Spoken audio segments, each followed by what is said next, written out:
we are hormone illiterate. It's really the lack of knowledge that has us in the place that we are at as far as women's health goes. It's really an unusual framework to think about managing hormones with fasting. I think I sort of love to hear your perspective on that, what you've learned and how it works. I love this question because what I just sort of stumbled into understanding fasting for women, because this was about over 10 years ago when we saw Dr. Osumi's work come out into the world talking about this concept of autophagy. We started to see this big wave of people fasting, and all of the people, so many people were getting incredible results. And I always call them O-matters. They became like the 1 meal a dayers that are like, I'm just going to eat 1 meal a day and I'm going to do that forever. And I was actually out, I have a popular YouTube channel, and I was educating people on the science behind fasting. And I started to see that there was a really clear difference between the results women were getting and the results men were getting. And when I started to dive into that a little deeper, I realized that women got great results at certain points of their cycle. But if they continued to do 1 meal a day over and over and over again, they actually destroyed their hormones, and they started gaining weight, and they started losing their hair. They started having menstrual problems that were pretty severe. If you were in perimenopause and you weren't paying attention to where to fast, all of a sudden you started to see women that were going into menopause way too early. So what I started doing is tweaking and looking at, okay, if I look at estrogen, I look at progesterone, they have vastly different requirements. Estrogen likes to have glucose be low. Estrogen likes insulin to be low. Progesterone, we actually need to bring glucose up. We need to we go into more of an insulin resistant state the week before our periods. So I started timing like different fasts and different foods to cater to these two hormones. And what I saw was not only in my clinic, myself, but now it's been millions of women on my YouTube channel, is that it just balanced their cycles out completely.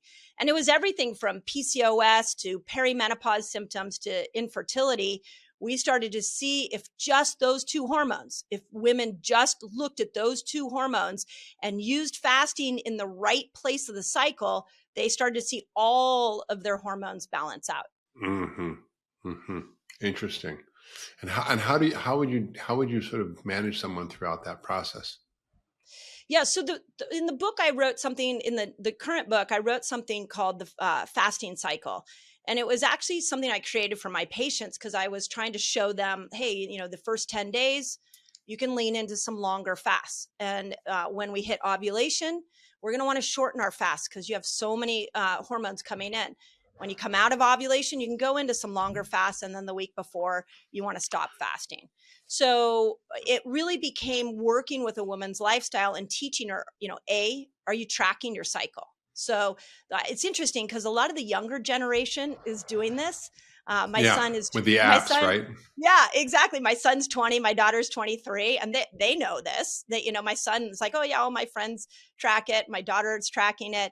But ask a 43-year-old woman, and she's like, oh, I'm supposed to track my cycle. So there's a little bit of a generational gap there. But you got to start tracking, and you got to know what hormones are coming in when. And then you got to know what these personalities of these hormones are. So it's really getting into the nuance of what's happening at different parts of your cycle and helping women understand the lifestyle to pair to that. That's how we start it. That's how we start to repair. It's not going to be in a fancy, supplement. It's not going to be in us, beating the conversation to the ground about HRT.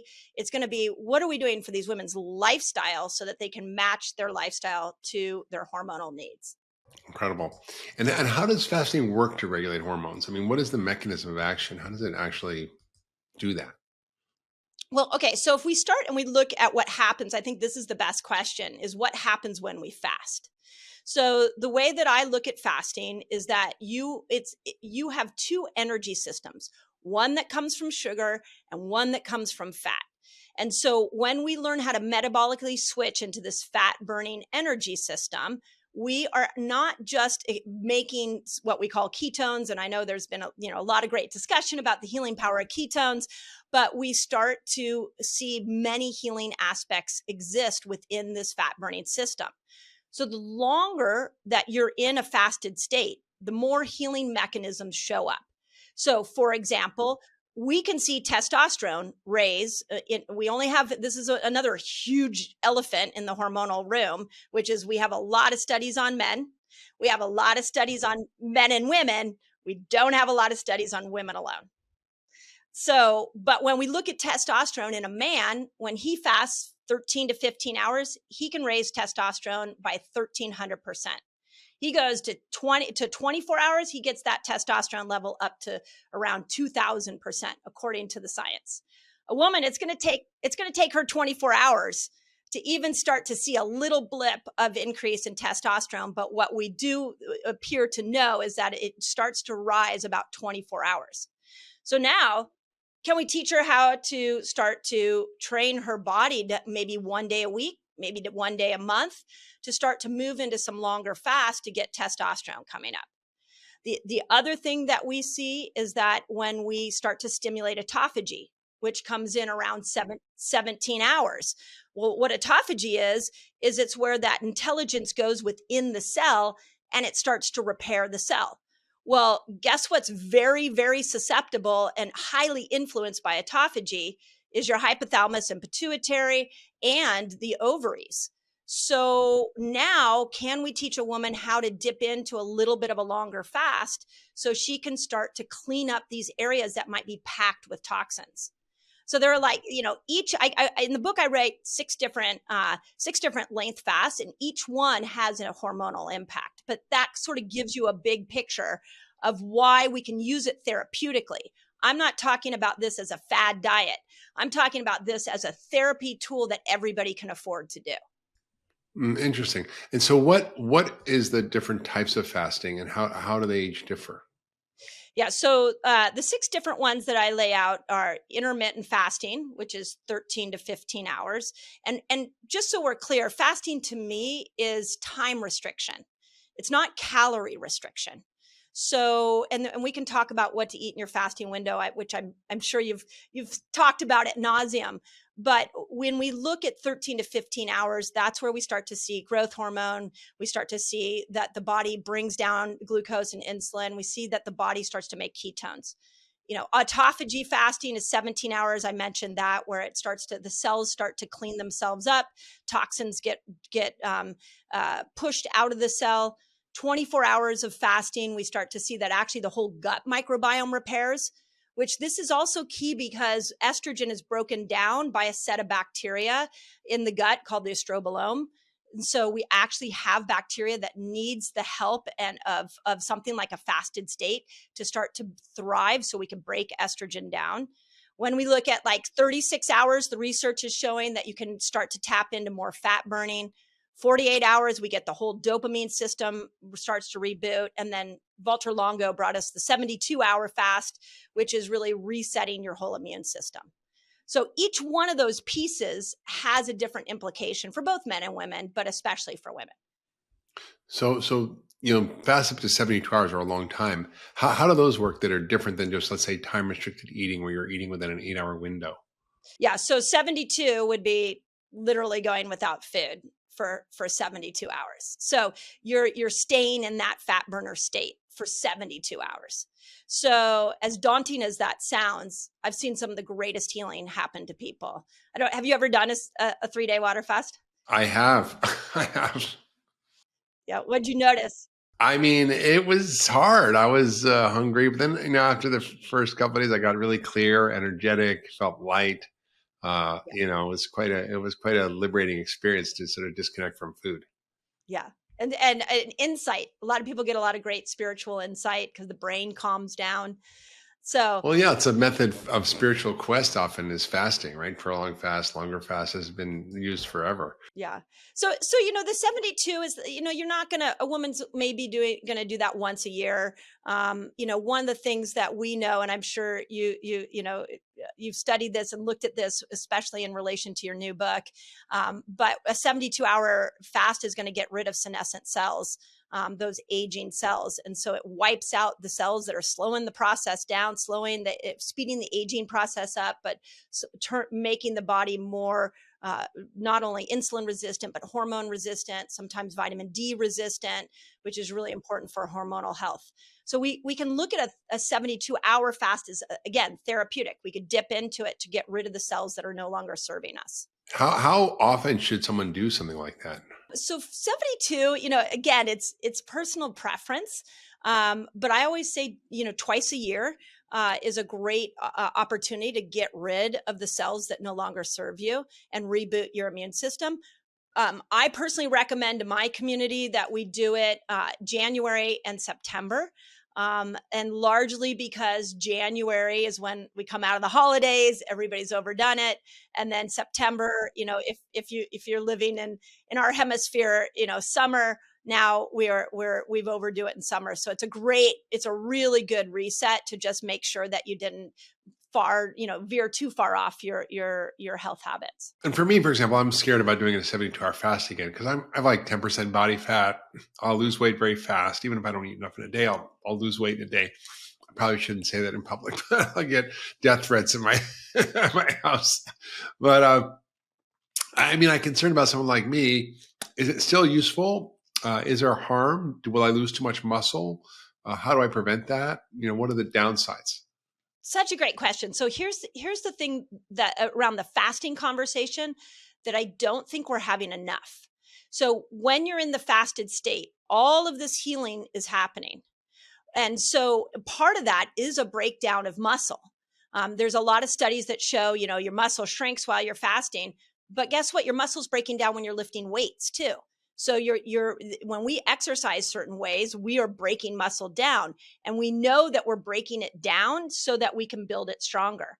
So when we look at the fasted state, there may be a small amount of breaking muscle down because the body is going to go find glucose where it needs to find it. And if you don't have a lot of fat, it's going to find it in the liver and it's going to find it in the muscles.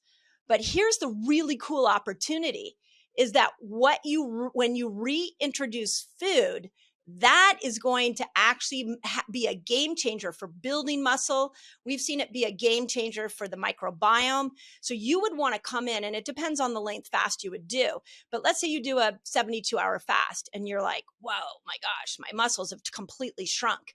That is completely temporary. And if you come in with something like protein cycling, where every couple of hours you are doing 30 grams of protein or more, you're actually going to build up mTOR, and you're going to start to see that those muscles start to actually grow stronger. Same thing happens with the microbiome. Yeah, we see like total change in the microbiome that looks like the good and the bad bacteria start to go away in a fasted state.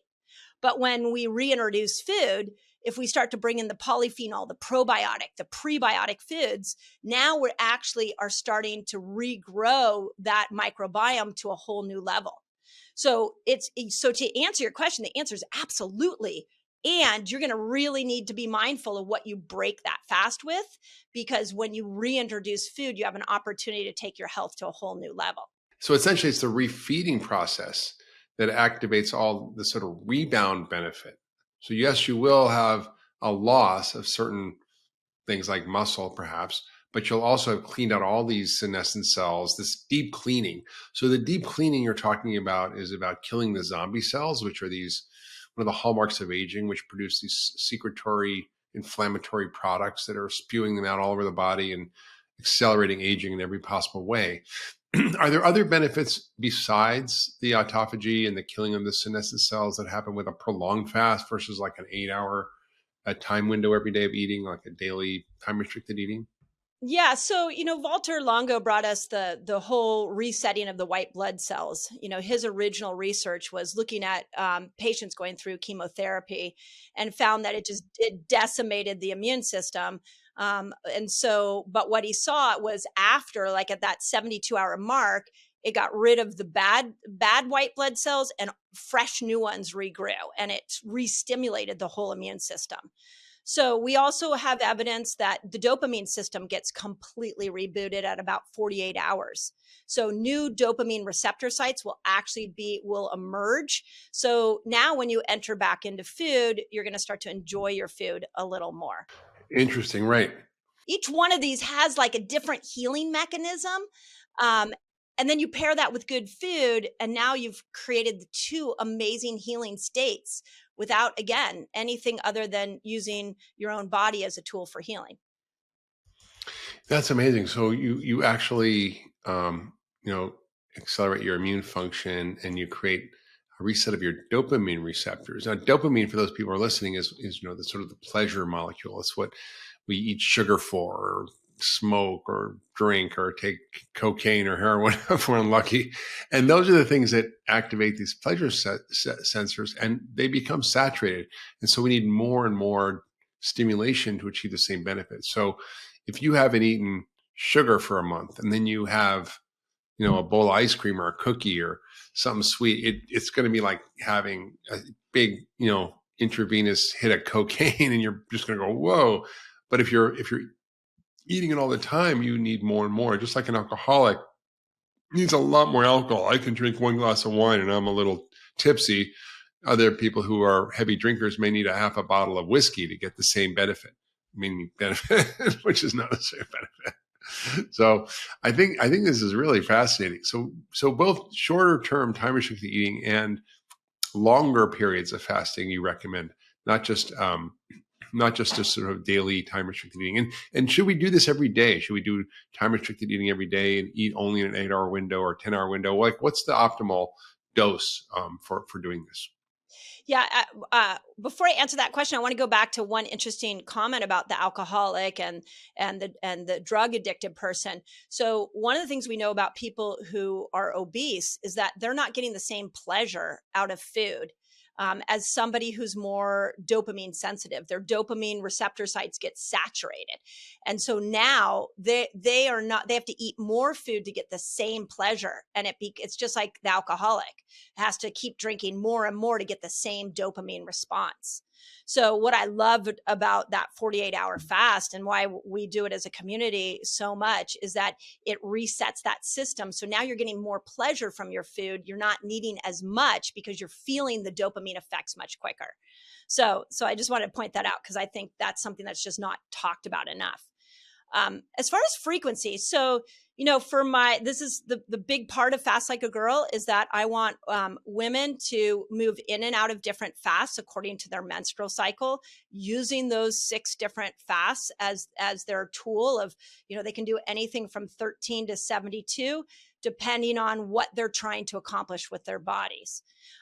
For men, and for postmenopausal women, I think same thing, but in a weekly amount. We want to move in and out of different length fasts. So I'll give you an example. I recommend what I call a 5-1-1, where 5 days a week you're intermittent fasting. Super easy. 1 day a week you want to push that fast, just make it a little uncomfortable. There's a thing called, as you know, What's pushing it? it Like, what would depends. that If you be? want to repair if you want to repair your gut, you're going to go to like 24 hours so you can get that gut reset. If you want to detox and get rid of some senescent cells, then make sure you get at least to 17 hours. If you want to burn some more fat, try going 36 hours. So it really depends on what you're going to do. And then 1 day a week, don't fast. Go skip the fasting and actually feast. So when you go back and you look at our primal ancestors, they were feast-famine cycling. They would go long periods without food, and then they'd feast once they made a big kill. So we're so far from that now, and that's why the variation is getting us back to how we're genetically designed and like our primal ancestors. Yeah, it's true. I remember being in Africa on a safari, and we were out there a number of times in the same area. And there was this one big lion, it was a male lion, and he just looked so emaciated and skinny. Like he just was terrible. And then like the next day we saw him and he looked like he was 9 months pregnant, and he literally probably killed something and ate the entire thing. So it's that fasting and that sort of feasting cycle that, we do. But is it good to feast like that? Or like, how do you kind of re-enter food? Because I think it's important not just to kind of, like you said, how do you reintroduce protein? What are you eating? Are you eating like 2 grams of protein per kilo a day or more when you reintroduce food? How do you manage that? So in the book, I mapped out what I call, or I mapped out 3 different ways that we should be reintroducing food, so that we can get the healing effect to continue, and it sort of stops that desire to just keep eating. So the 3 different ways are, and you can combine all 3 of these. They don't have to be in silos. So one is fat. You want to make sure you have a lot of good fat. That's going to kill the hunger hormone. So like an avocado, one of my favorite things to break a fast with is like a big avocado, and then I'll throw some sauerkraut on it, put some nuts, some seeds, and you're pretty satiated after that. Or like a big salad with all of that on there.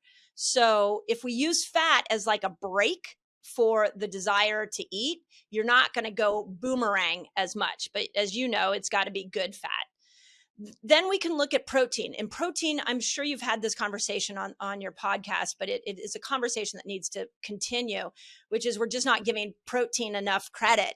And what most people, especially my menopausal women out there, I just want to emphasize that when you are eating protein, it's another way of building muscle, especially if you're getting at least 30 grams. But what protein also does is it creates, the more muscle you have, the more insulin receptor sites you're going to have. So now you're going to be more insulin sensitive. So make sure you're going big on protein. And then the third one is what I call the 3 Ps. And this is polyphenol, probiotic, and prebiotic foods. So repair your microbiome, get the green leafy vegetables in, get the nuts and the seeds. And if you want to combine all those together in one meal, fabulous. I promise you're not going to be hungry after that, because this is good quality therapeutic food that is going to make sure that hunger hormone stops and the healing continues. And are there people who shouldn't be fasting or who shouldn't do this? Yeah. So, and it's a great question. So the first group that I always say is, if you have an eating disorder, you need to be really coached through fasting. You don't want to go down that journey by yourself. So if you have a psychologist or a doctor that can work with you, fabulous. So just be mindful that it doesn't trigger any old patterns for you. The second group that I really can't emphasize enough is pregnancy. This is not your tool. This is not the tool that you want to use. You can support a healthy microbiome. There's a lot of other great tools while you're pregnant. Eat more protein. Fasting's not your tool. And then the third one is the nursing mom. I just don't want her fasting longer than 15 hours, because the minute she goes into autophagy, now what's going to happen is she's going to start to see some of these, we talked about the senescent cells that are dying off, but there's another process called apoptosis, where you're going to see dysfunctional cells that are packed with heavy metals and toxins. They're going to die off and go directly into her breast milk.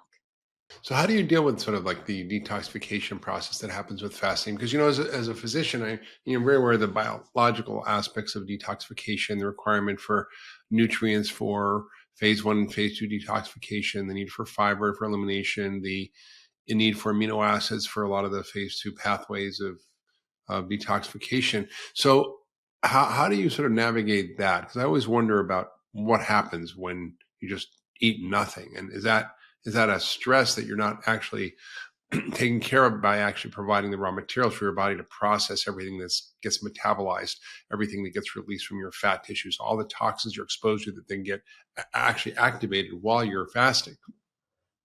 How do you address that?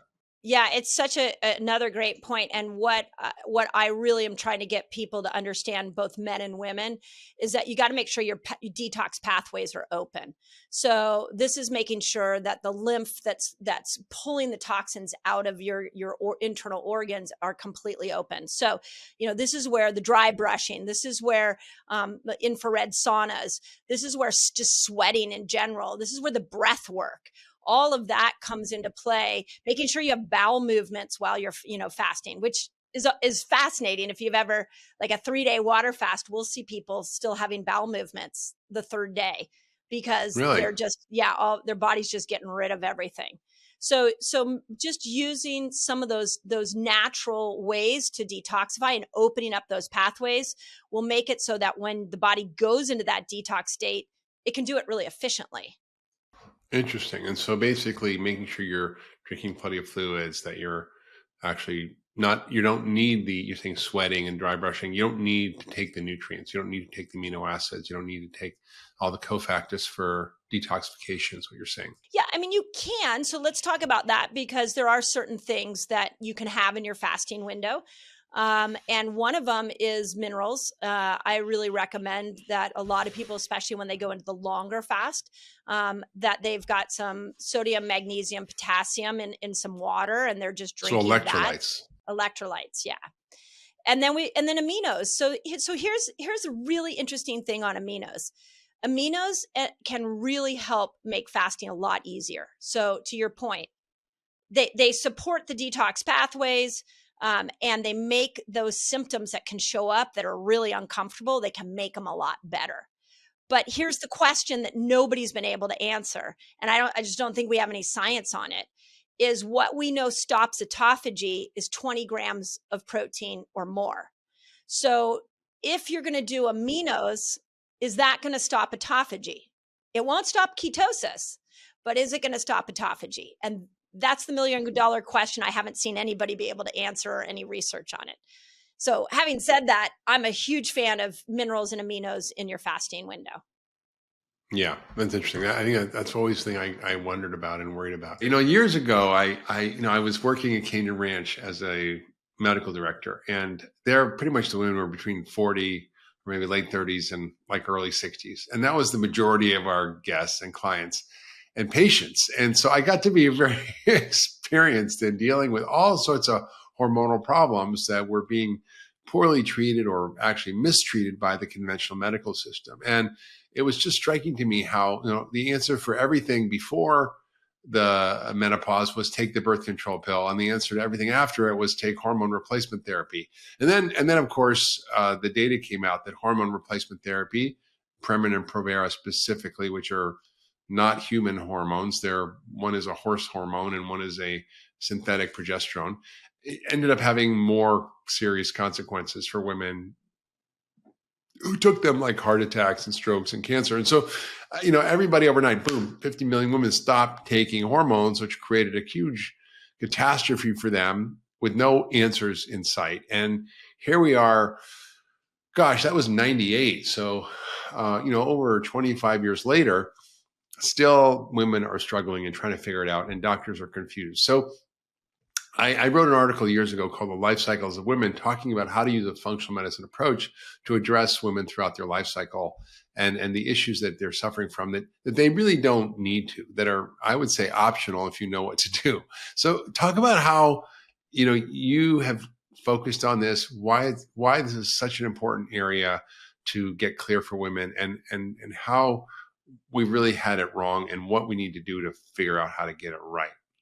Oh, wow, that's a loaded question. There's a lot in that. So let me start with the first part of that question. The biggest challenge we have right now with hormones is that we are hormone illiterate. So this is women, this is doctors, this is men. Like, we just don't understand our hormones, both men and women. But for women, this is a massive problem because our hormones run and regulate everything from our menstrual cycle, obviously, but also our appetite, our moods, our sleep. Everything is driven through hormones. In fact, when you actually look at the word hormone, it comes from the Greek word meaning to excite. It actually is what will initiate chemical reactions within the cells. So you have to have your hormones in balance in order for your cells to do the job they were meant to do.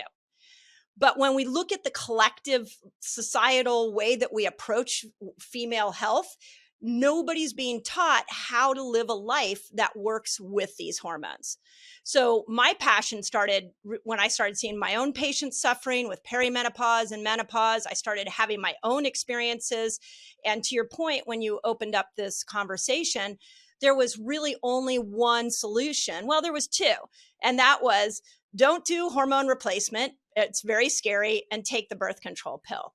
But there was no education about what our hormones were and what lifestyle we should be using to match to the hormonal fluctuations that happen to us, not only monthly, but also throughout our lifetime. So it's really the lack of knowledge that has us in the place that we are at as far as women's health goes. Yeah, I like that concept of hormone illiteracy because I really think it's true. I just am shocked at how even endocrine experts, they know what they know about what they know. But in terms of how do we impact hormones without using drugs, it's kind of like, what? Yeah. you know? I think it's really one of the most gratifying parts of my practice and of functional medicine is seeing the power to transform women's lives from painful periods, from heavy periods, from irregular periods, from PMS, from fibroids, from infertility, from perimenopause, from menopausal symptoms, all of it, sexual dysfunction, libido issues, weight, metabolism changes. All these things are not inevitable parts of being a woman. And I think about it, I sort of, joked, 75% of women have some form of PMS. Like, was that just a design flaw? Or is something actually going on here that we can address and get rid of it? Yeah. So on that note, you bring up such a good point. There are two major issues that are going on for women. One is this illiteracy problem. Like, I can't tell you how many women that I've talked to that don't even understand when estrogen comes in during their cycle, when progesterone. Most women don't know that they get testosterone in a big way only at one point of their whole cycle. So we have this lack of knowledge, not only with women, but doctors, like you said, as well. But then we are in an evolutionary mismatch with our hormones. So we have more physical stressors, emotional stressors, chemical stressors. The world is packed, as you know, with endocrine disruptors. And so the hormonal problems are getting bigger and bigger and bigger because the world is getting more and more toxic, not just from a chemical level, but from an emotional level. And then we don't understand ourselves. So we have this mismatch that's happening, and it's creating this hot mess for women. So to talk about this, talk about why are women's hormones so screwed up? And by the way, men's are too. I see like 20 and 30-year-olds with testosterone levels of like 80-year-olds. And I'm like, what is going on here? But a lot of it's due to poor metabolic health. So let's talk about women because it's a little more complicated with women. It's not just about, bad diet. It's about a lot of things that are influencing their hormone function. Well, I mean, each hormone's going to have a different thing that's messing it up, is the way that I look at it. So I think the best place to start this conversation is to realize that men are really driven by one hormone, which is testosterone. And testosterone, is made in the outer layer of the testes, goes up to the brain and converts to estrogen. Women, we've got testosterone, progesterone, and estrogen made in not just the ovaries, but the adrenals and some of the peripheral tissues. So we have to really address different lifestyles when we're looking at these different hormones. So when we look at why women are struggling right now, a large part of that is there's a one size fits all approach to healthcare.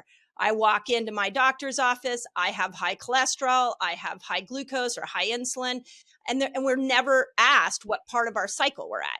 So we have a real challenge just being able to get medical care that can bring in this hormonal picture.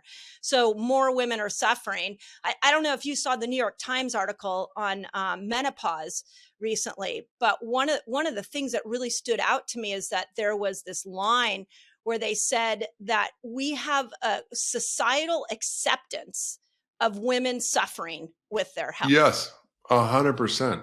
100%. I'm like, you don't need to suffer. Absolutely.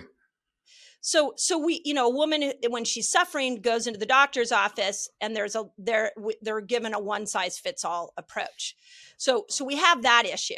The second issue we have, and this is a big part of what I'm trying to teach women, is that when you look at your menstrual cycle, estrogen has vastly different qualities and lifestyle habits she wants us to live by, and whereas progesterone completely wants us to do something different. So let's just use cortisol as an example. Estrogen's pretty forgiving of cortisol. If you decide to run a marathon or do a really long fast when estrogen is coming in, it's not going to really affect estrogen too much. But progesterone that comes in the week before your period, it does not like when cortisol shows up. When cortisol goes high, progesterone goes shy. Like, she's out. She's not going to make her appearance. So then we start to see women losing their periods, and then, or having really difficult periods once they start because of the lack of progesterone. And that's just with cortisol alone. We could do the same thing with glucose, insulin. I mean, you can take exercise. We should be exercising according to our cycle, but we have to look at these three hormones through the lens of our lifestyle to get them back in balance. Mm. Yeah, it's so important. And, I think there's a lot of other things that affect women's hormones too. Obviously, the stress, sugar in our diet, alcohol, environmental toxins, sedentary lifestyles, all these things affect our hormonal balance. And there are things that we can usually do something about. Toxins in the environment, we can reduce our exposure. It's a little harder, but pretty much everything else, whether it's smoking or caffeine or alcohol or sugar or how we manage stress or sleep, all these are things that are within our control. And I've seen so many patients just recover from years and years of misery, and thought they just had to live with PMS, or thought they had to live with all these menopausal symptoms. And it's important to realize that you actually can fix it. How do we decide, when you need to use hormone therapy? What ways that we can use lifestyle that actually work better than hormone therapy, whether it's the pill pre-menopausal or hormone replacement after? What are the things you're finding as you're helping women through this process of regulating their hormonal dysfunction with food and lifestyle? So my philosophy is always lifestyle first. Do lifestyle, clean up your lifestyle, and then see if you need the medication or you need the hormone therapy. So that's my approach. Now, what is a big challenge that we have right now is that I strongly feel as our hormones start to decline around the age of 40, that our lifestyle has to dramatically change. And this is another piece of education that's not getting out to the world. And so there are 5 things that I recommend women over 40 start to do. Fasting is one, and cycling their fasts, going in and out of high carb, low carb, and making Really? sure that, yeah. So going into low carb so we can balance estrogen, and then going into higher carb so we can keep the thyroid happy and we can keep progesterone happy. And then making sure you're eating enough protein for sure. And then the third one is most women, when they get into their 40s, they've got to repair their microbiome. They've been on birth control for decades. They've been on multiple rounds of antibiotics and steroid use. Their microbiome is in bad shape. And you need that as you move into those perimenopause and menopausal years. And then you mentioned it, detox is another one. We got to start teaching women how to look at all their beauty products and what are they doing for detox in general. And then the last one is what was actually a phrase coined by Dr. Libby Weaver, and it's called rushing woman syndrome. We gotta bring in more mindfulness tools. We've got to learn how to chill out a little bit more. And so we got to start with those 5 steps first. And then if that's not course correcting, now you can go in with more success, whether you choose bioidenticals or hormone replacement. It's up to you.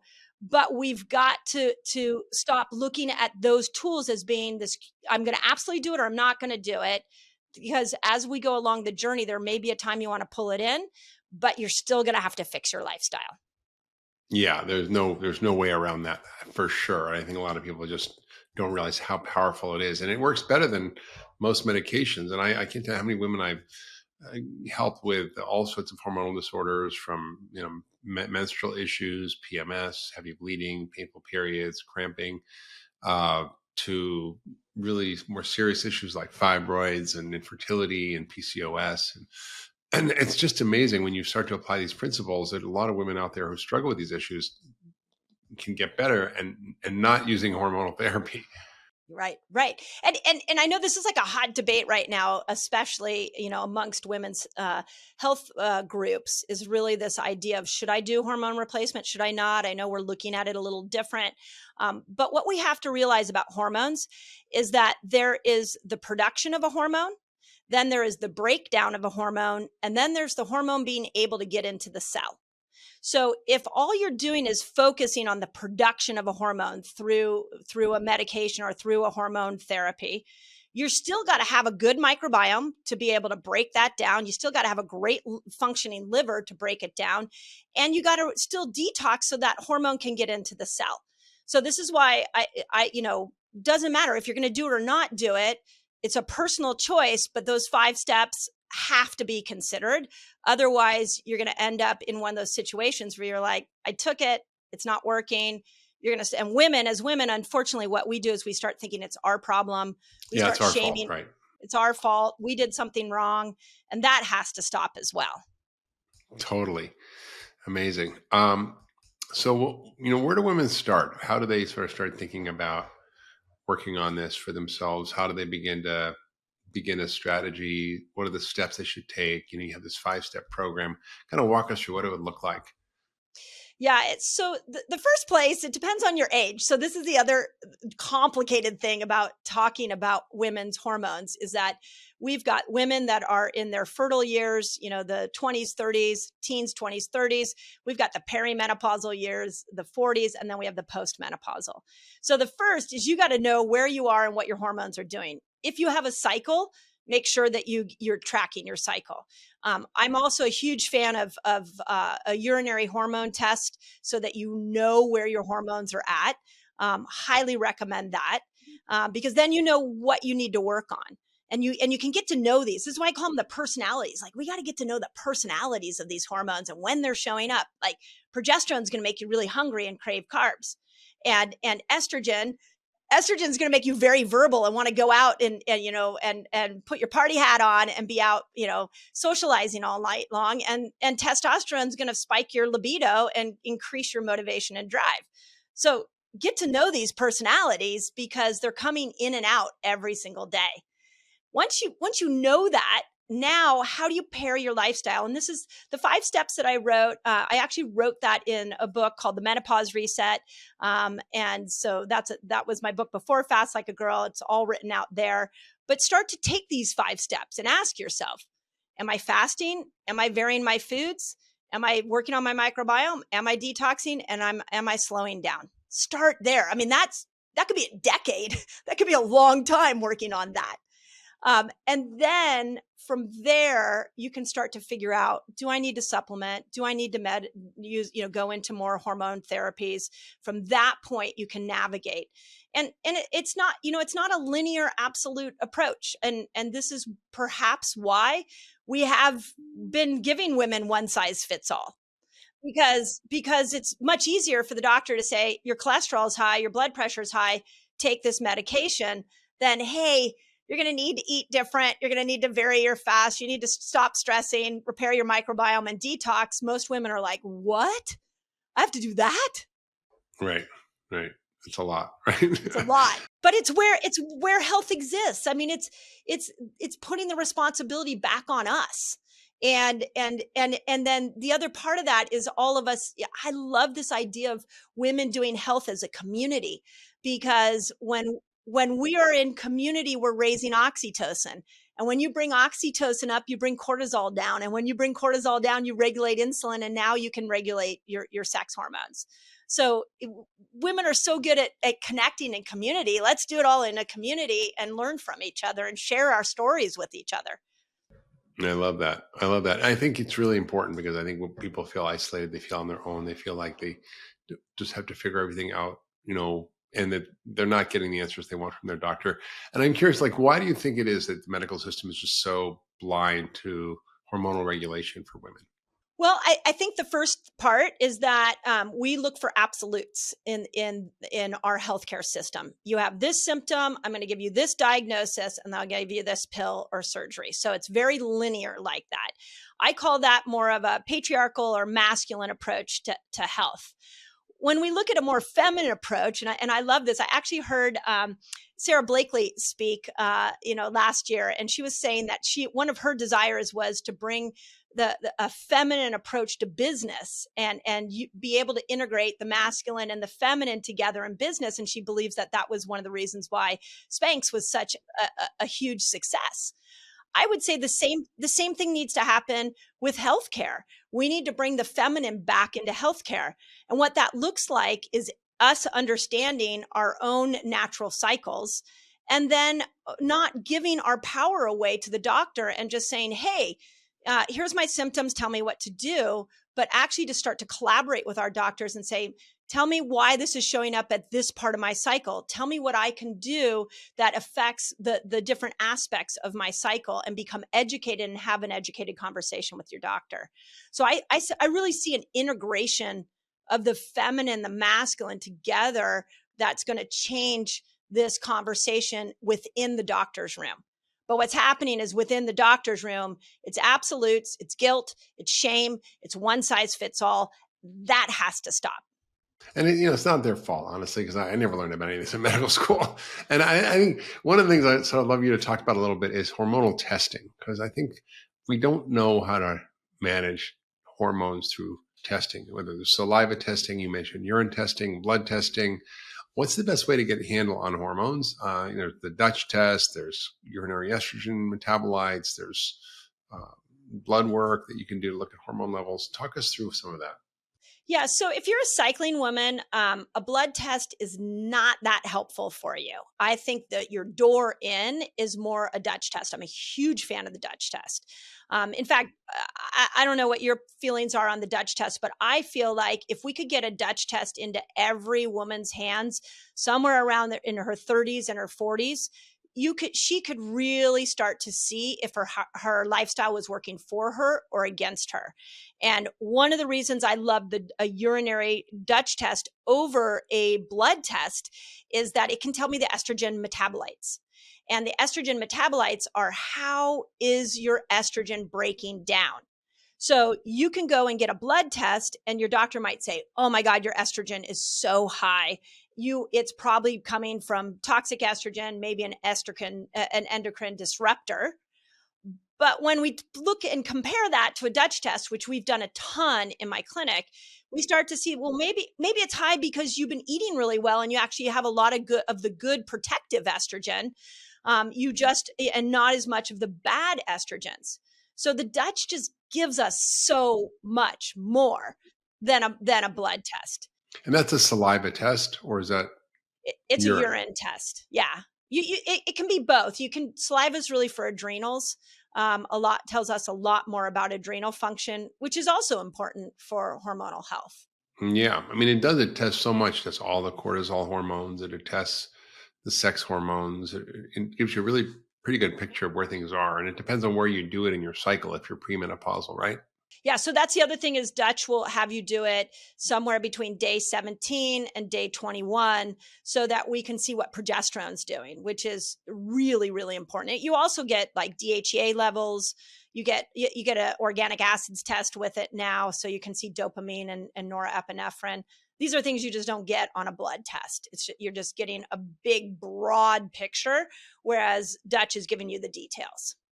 And so what exactly does the Dutch test look for that's different than you'd get on a regular panel of hormones that your doctor would check, like FSH, LH, estrogen, or estradiol, progesterone, testosterone? How is it different, and why is it better? The way that I look at it is I think the Dutch is a more functional. So remember, if we go back to this idea that hormones need your gut, they need your liver, they need the support of the other hormones.